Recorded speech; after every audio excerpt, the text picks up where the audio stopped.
in the 90s, where crime in Charlotte was at an all-time high. We're talking about 125, 130 murders a year from 91 to like 96. And then you begin to insert different legislation. And, you know, Chief Rodney Monroe has really came in, clean up this city. When you talk about giving flowers when you can smell them, I think you got to take your hat off to this guy, because he's really come in and really cleaned up the city a lot as far as implementing different youth programs, implementing the Gang of One, and just being hands-on. When you got a chief who's actually in the field with officers and who's actually holding his officers accountable, I think you see a big change. Correct. And in the last 5 years, we've seen that change. I mean, we still have crime, but it's not as bad as it used to be. I'm not saying you can go out and unlock your door at night, but you feel a little bit safer. Yes, sir. So, I know we had the Democratic National Convention in Charlotte. Right. What impact have you seen from having an event like that, and how can that bring on more larger events? Well, when you talk about that, you also got to talk about the NASCAR Hall of Fame is now here in Charlotte. Right. Charlotte is on the map. A lot of people are looking at this area, and they are finally realizing that Charlotte is a major city. So having a Democratic National Convention here was big. And you can't forget we've held the CIAA as well for the last 6 years, and it's been successful. Charlotte is a major city, and we got to stop playing ourselves like we're not. So. Correct. And that's a great thing, because Charlotte is growing. We just lost Mayor Fox. Right. He's supposed to step out and do his thing. Correct. Yeah. How much I know you had a lot of involvement with Mayor Fox. Yeah. What type of impact was he on you? Oh, Mayor Fox is a person that he's like a role model for me. When you talk about a person that has a dream and went out and pursued that dream and accomplished that dream and did that and realized, okay, well, now it's time to move on to something bigger. You have to be ready when opportunity presents itself. That's what I look at Mayor Fox and I take from him. When the opportunity presented itself, he was ready. And a lot of us, when opportunity presents itself, we're not ready. So that just reminded me to stay ready for opportunity. And you're ready for just anything. What does NoLimit Larry ultimately want to do in life? I ultimately want to do in life, first of all, I want to see my kids be successful. That's my first goal. And I think any father out there should want that for their children. Secondly, I just want to be known as a person that was always about the community and want to see my city grow up. And I guess I ultimately just want to leave a lasting legend and message. Okay, you say you're a single parent. You have two boys? No, I'm not a single parent. I'm married. Oh, you're married. Okay, you're married. I'm not a single parent. I'm married. Okay. Okay.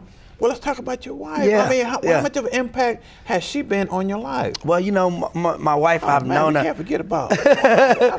My wife, I've known her since I was in like the I want to say the 8th grade. Okay. And we kind of grew up together, and we were friends for a long time before we even started dating. And she's always been the kind of person that you know, I couldn't date her because she was a different type of a girl and a different type of woman. Okay. So I had to grow myself and allow myself to be at a different place before I decided to pursue this woman and date this woman. And she's the kind of person that she allows me to be who I am. And she's the kind of person that, you know, she watches me and she'll tell me, hey, you need to slow down or you need to speed up or she's still a woman. So at the same time, while I'm out here doing all this community work, I'm still getting it at home. It's okay, now you need some time for your wife. Correct. So, you know, she's the kind of person that just keeps me grounded. Okay. Yeah. And your children. I mean, oh man. I mean, I know that has to be an awesome feeling. Yeah. For yourself. Man, you know, I have a dad. You know, I don't talk down on my dad, but at the same time, he wasn't in the household with me, and he wasn't as actively involved as my mom was. So it was very important to me as a young man and having kids to be actively involved with them. You know, if I don't live with them, I still call them, I still talk to them every day, and I still go to their schools, I still make their sporting events as much as possible. And, you know, that's the thing, you just have to stay actively involved.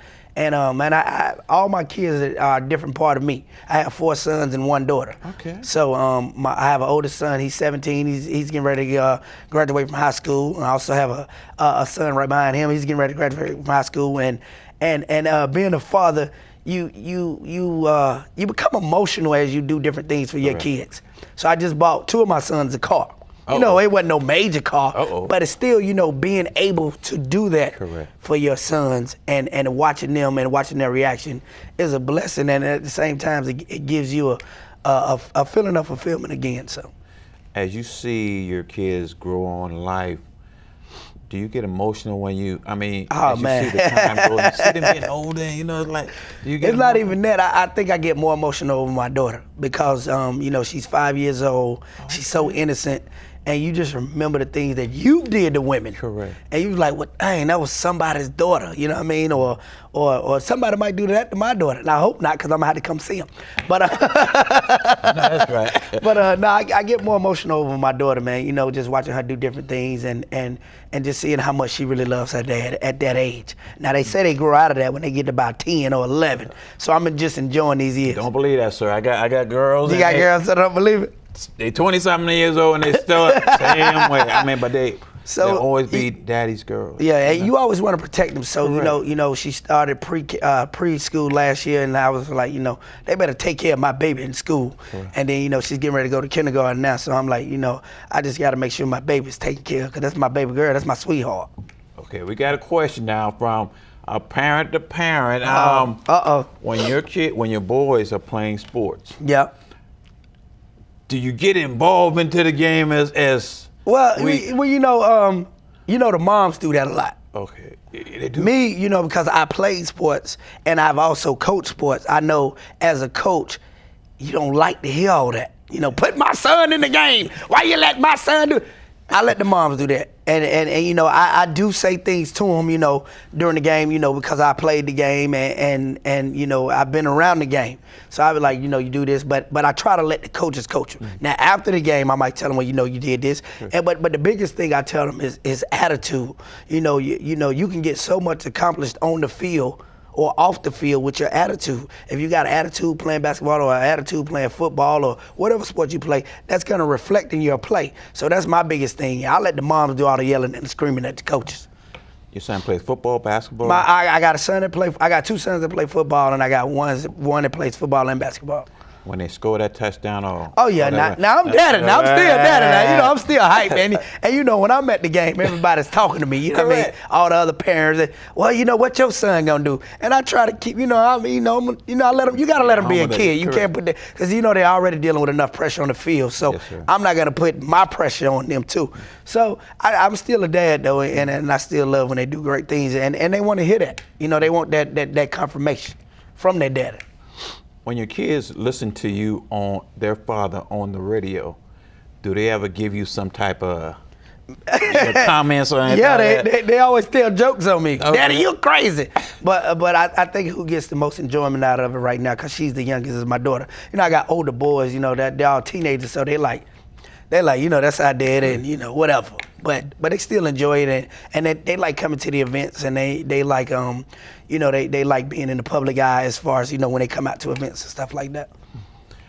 I know you're involved in a lot of events. What are some upcoming events that you have going on? Well, I just finished my Great Neighborhood Swim. It's a swimming event I do every year. This is my 4th annual. So next year we got to do it real big. It'll be the 5th annual. But it's a swimming event we do every year. We provide free food, free swimming to kids. You come out for a day. And I just try to do the things in the community that I enjoy growing up. Correct. Growing up here in Charlotte, we used to go to Revolution Pool. We used to go to the Cordelia Pool, and that was Friday and Saturday. And by the time you got out the swimming pool, you was so tired you couldn't do nothing else. Yes, so that's just another way to kind of help curb crime. Mm-hmm. Even if it's for one day, you know, it'll take them out that element of, well, I don't have energy to do nothing else but lay down and go to sleep. Mm-hmm. So it's called a Great Neighborhood Swim. We do it in either in late July or early August, and it's always either at Double Oaks or Cordelia's Pool. We just wrapped that up. But coming up, we got in November, we got our father-daughter dance. And you know, this will be the 4th annual for this one. Okay. And you know, just having a daughter, man, made me just see myself in a whole different realm and realize the importance of a father to a young lady. Yes, sir. So I started a father-daughter dance. It'll be November the 8th this year, and then also do a celebrity basketball game on that same weekend. Okay. That'll be November the 9th this year.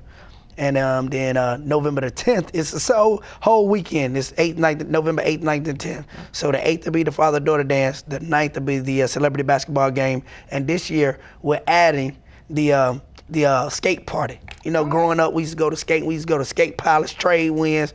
So we just want to try to bring that back for one day. And then the next weekend, the 17th, my big homie Tone X is having his 20th anniversary comedy special here in Charlotte. So I'll be involved in all that going on in November. Well, I invite you to come back because you have a lot of things going on. I mean, even down in November and stuff. Yes, sir. Come back and let us, you know, because it's very important that the community get involved in activities like this. Yes, and if you want to keep up with me, shameless plug, you can always find me at NoLimitLarry.com. I know, I mean, you can hear it on the streets. Can we get it again, sir? Can we get it? NoLimitLarry.com. Okay, NoLimit Larry. We're running out short on time and stuff like that. Are you still involved with Defending Dreams? Yes. How can I forget that? My man Thomas Davis approached me about 4 years ago through a mutual homie, Brinson Buckner, and he asked me, he was like, you know, are you involved in any foundations? I said, yes, I have my own. Well, he was like, well, you know, I watch what you're doing in the community, and I just want you to come on, you know, do you want to be a part of my board? And I said, yes, I've been there about 4 years now, man. Defending Dreams is a great organization. Thomas Davis is one of the guys that has one of the biggest hearts that I've ever met. Correct. And he's so well grounded when it comes to giving back.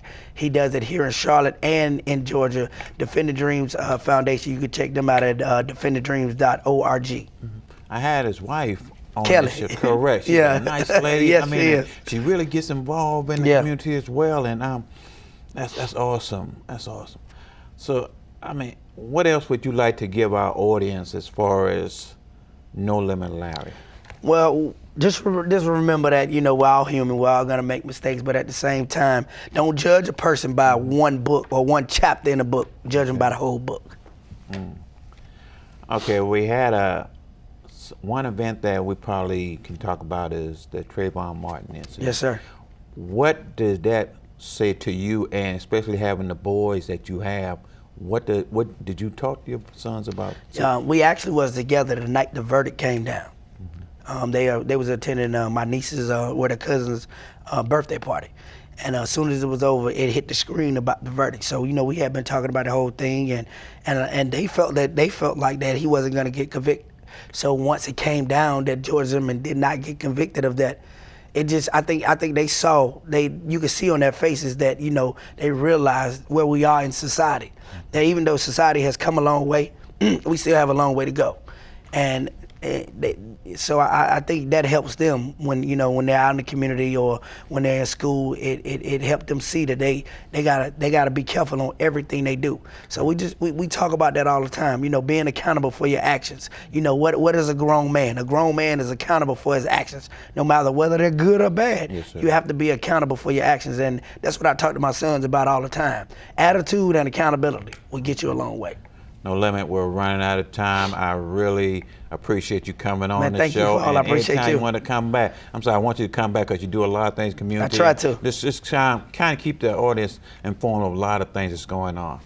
Ladies and gentlemen, NoLimit Larry. Thank you for watching the show. You be encouraged. Wow.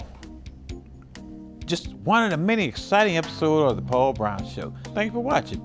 If you would like to get more information about my guests, or if you'd like to know some information about just the show, just email me at paulmbrown01@yahoo.com. Just look forward to more exciting guests on the show. You be encouraged. Thank you.